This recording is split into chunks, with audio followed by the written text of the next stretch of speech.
Well, the word constitution from the Latin constituere, to stand. So it's to stand together, it essentially means. Constituere, to stand, and con, together. And it's a platform for deliberation. It's a place for people not to always agree, but peacefully to resolve their differences through thoughtful deliberation. And it still serves this function. Welcome to After the Fact. For the Pew Charitable Trusts, I'm Dan LeDuc. This season, we're taking a look at the state of democracy in America, and we're doing it through a specific lens. Pew's own work, which seeks to help government be responsive to the people, and in the process, we hope, strengthens democracy. The occasion for this discussion is Pew's 75th anniversary this year, and so 75 is our data point for this episode. Later, you'll hear from Pew's president and CEO, Sue Urahn.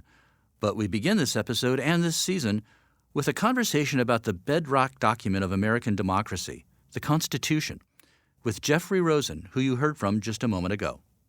Many of our listeners are going to be familiar with your journalism in The Atlantic and The New Yorker and elsewhere, but they may not know for the last decade you've also been the president and CEO of the National Constitution Center. And we should add, also do a very nifty podcast called We the People that we should recommend to our listeners.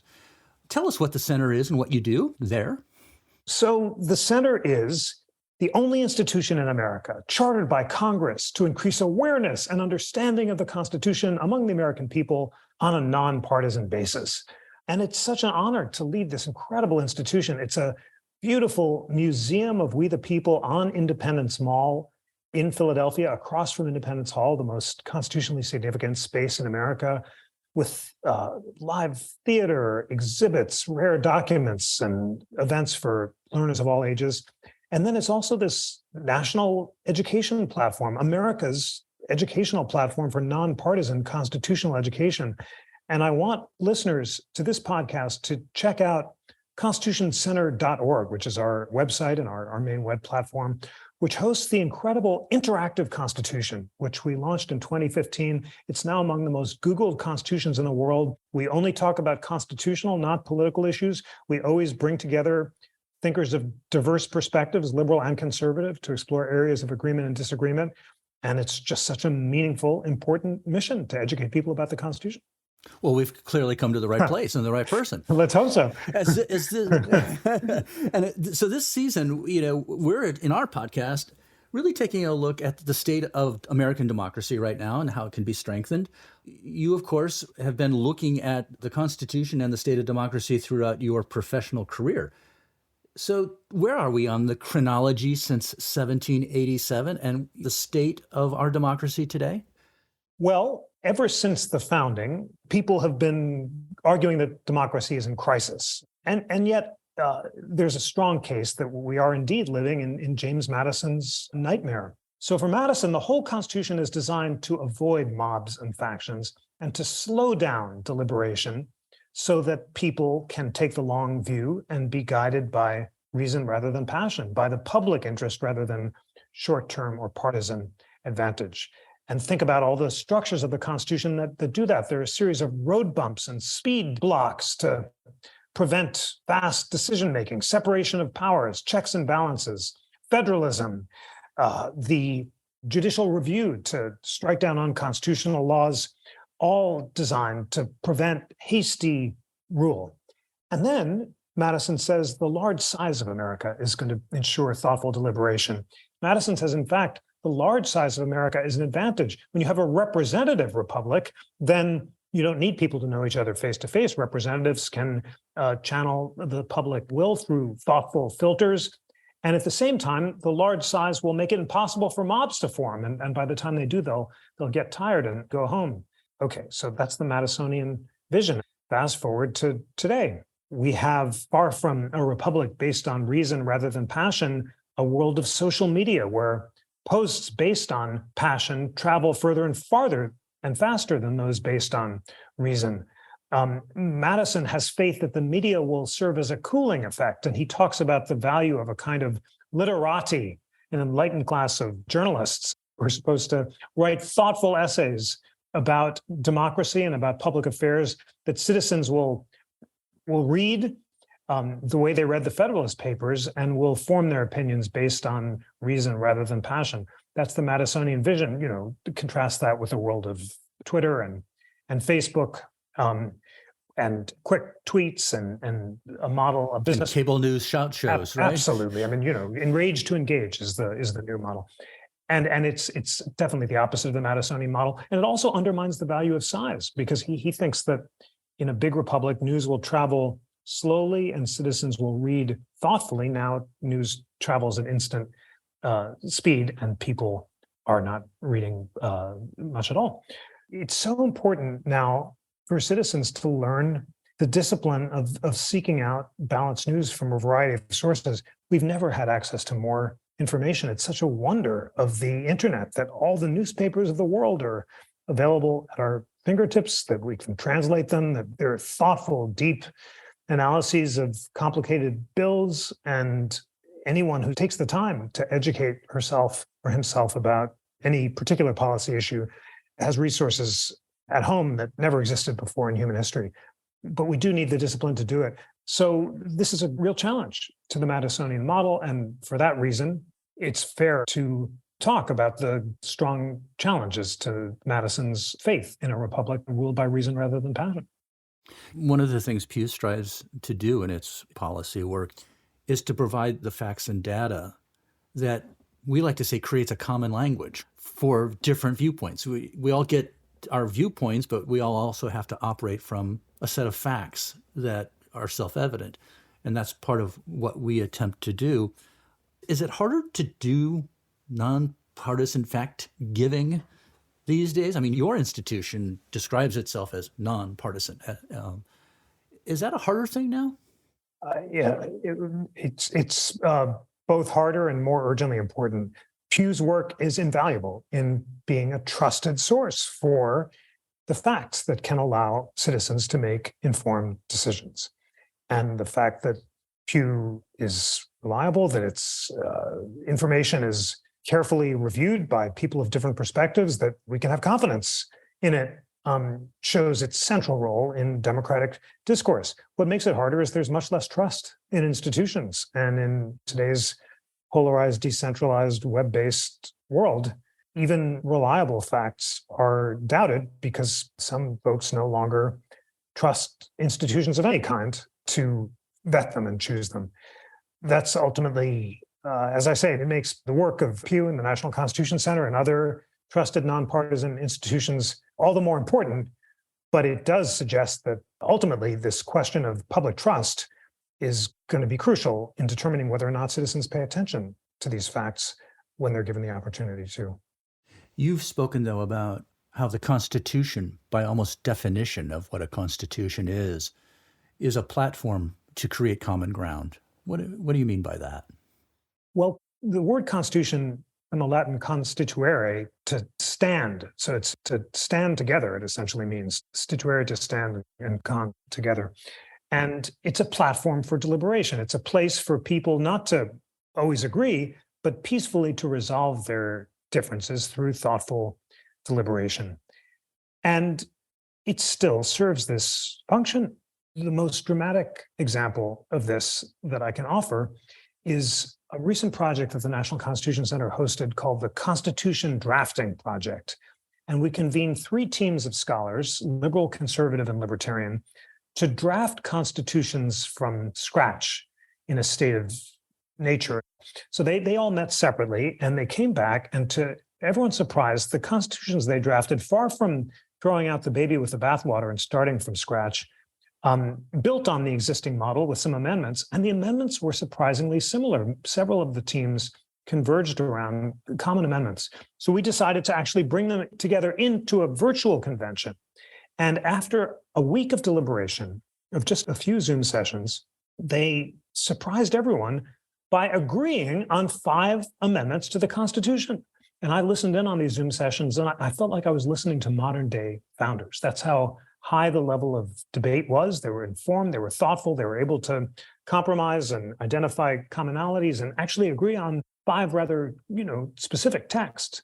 I thought it was a wonderful reminder of how in America, there is a consensus that although we disagree about the meaning of the basic principles of the Constitution and the Declaration of Independence, we are united by the devotion to the principles themselves.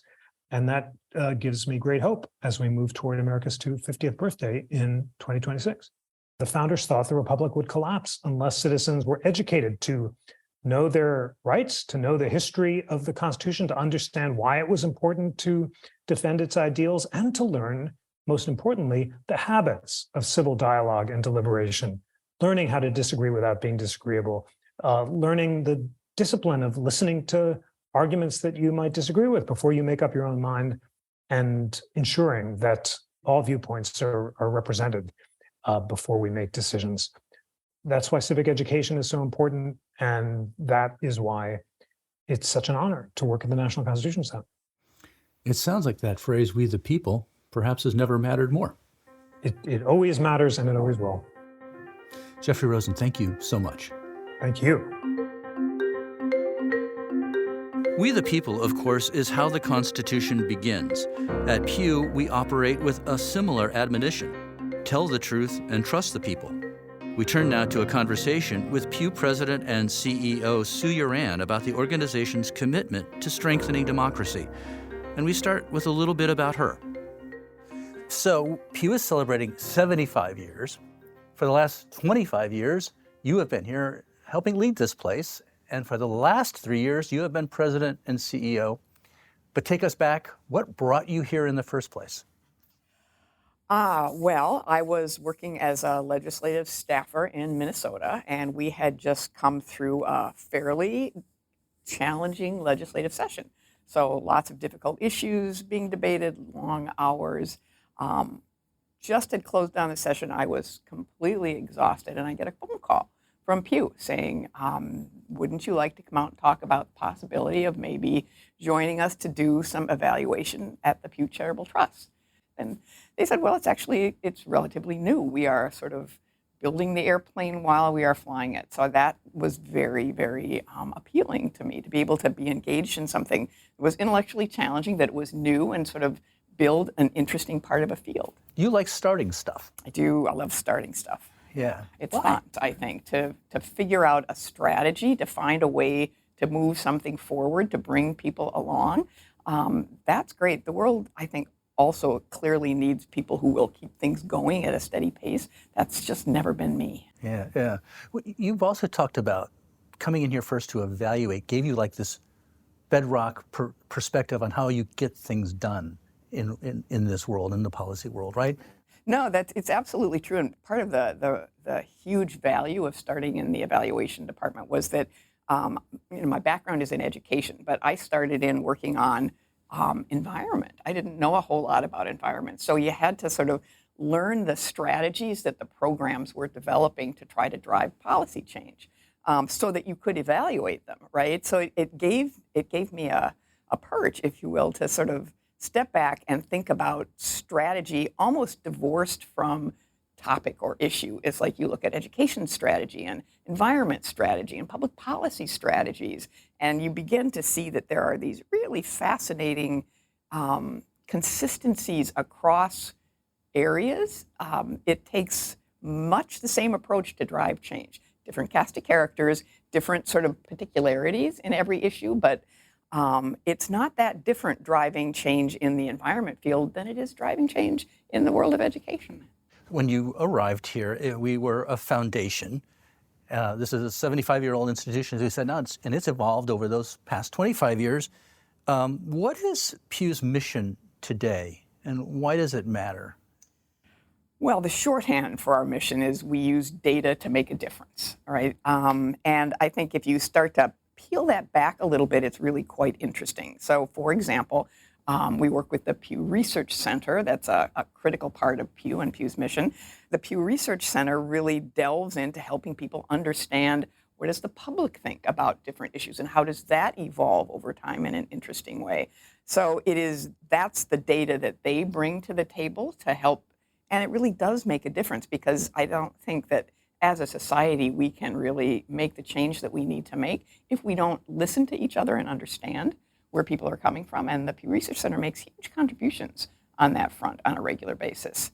But if you sort of think about the Pew Charitable Trusts, it's quite fascinating. We use data to identify problems, to figure out places where an institution like Pew could make a difference, could begin to advance effective policies. That's the work that helps government work better. Yeah.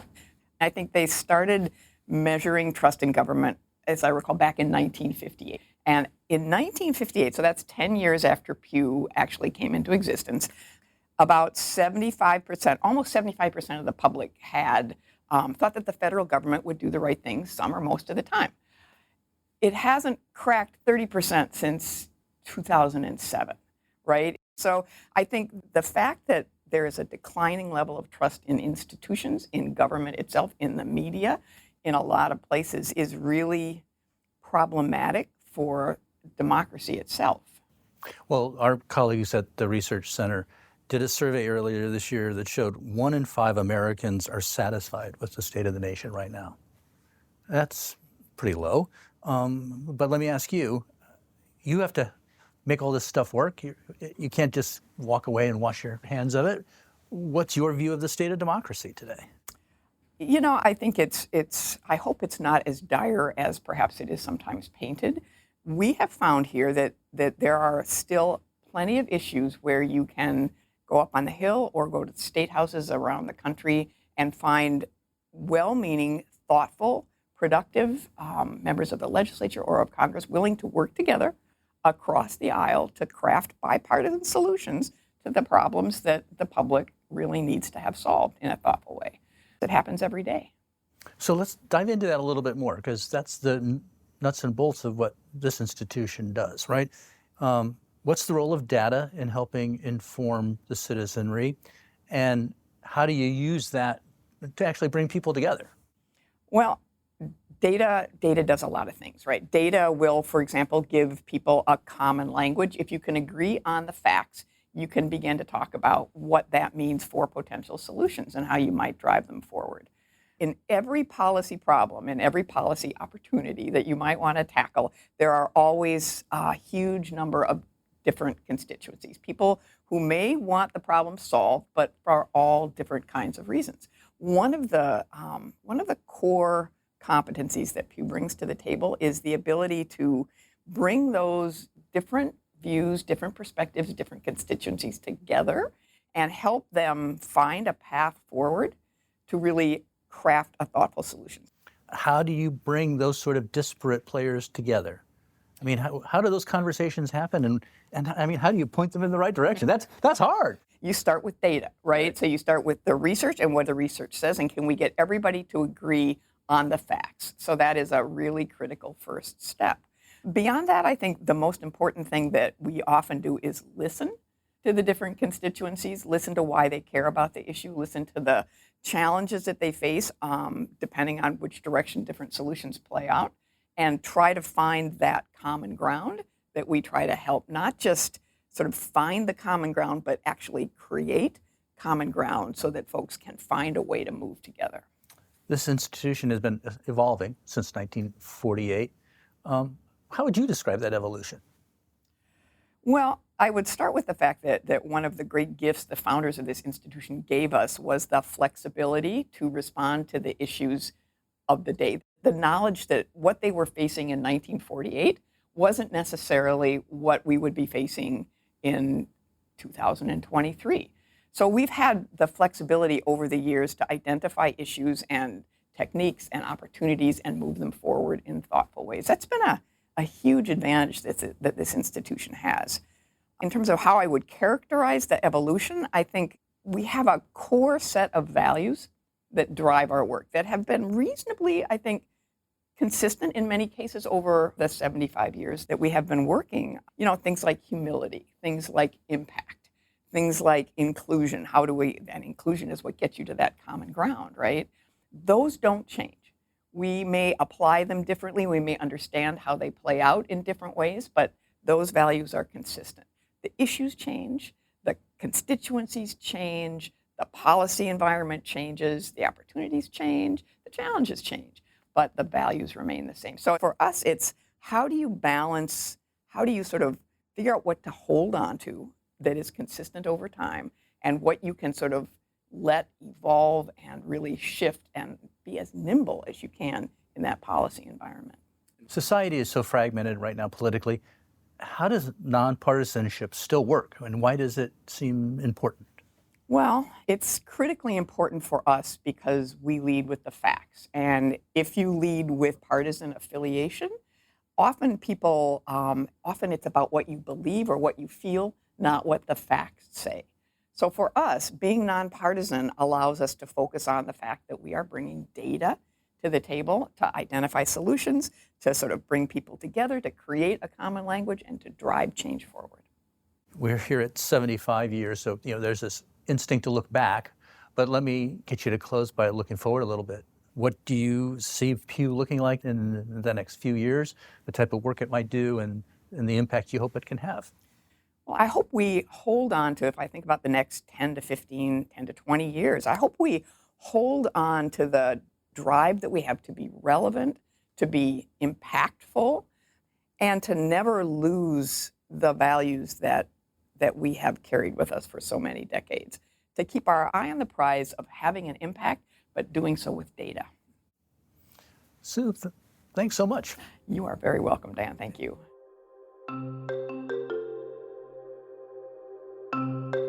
Thanks for listening, and stay tuned for our next episode with experts from the Pew Research Center as they talk about how Americans feel about the future of the country. When we're thinking about how democracy is doing, we're really just wanting to know how people are experiencing their life as citizens in America. So we're asking their views about various levels of the government. I think, because we have a complex and divided government system, you can point to different parts of it and people will have positive views of some and negative others. To learn more about this episode and our Strengthening Democracy in America season, visit pewtrust.org/afterthefact. For the Pew Charitable Trusts, I'm Dan LeDuc, and this is After the Fact.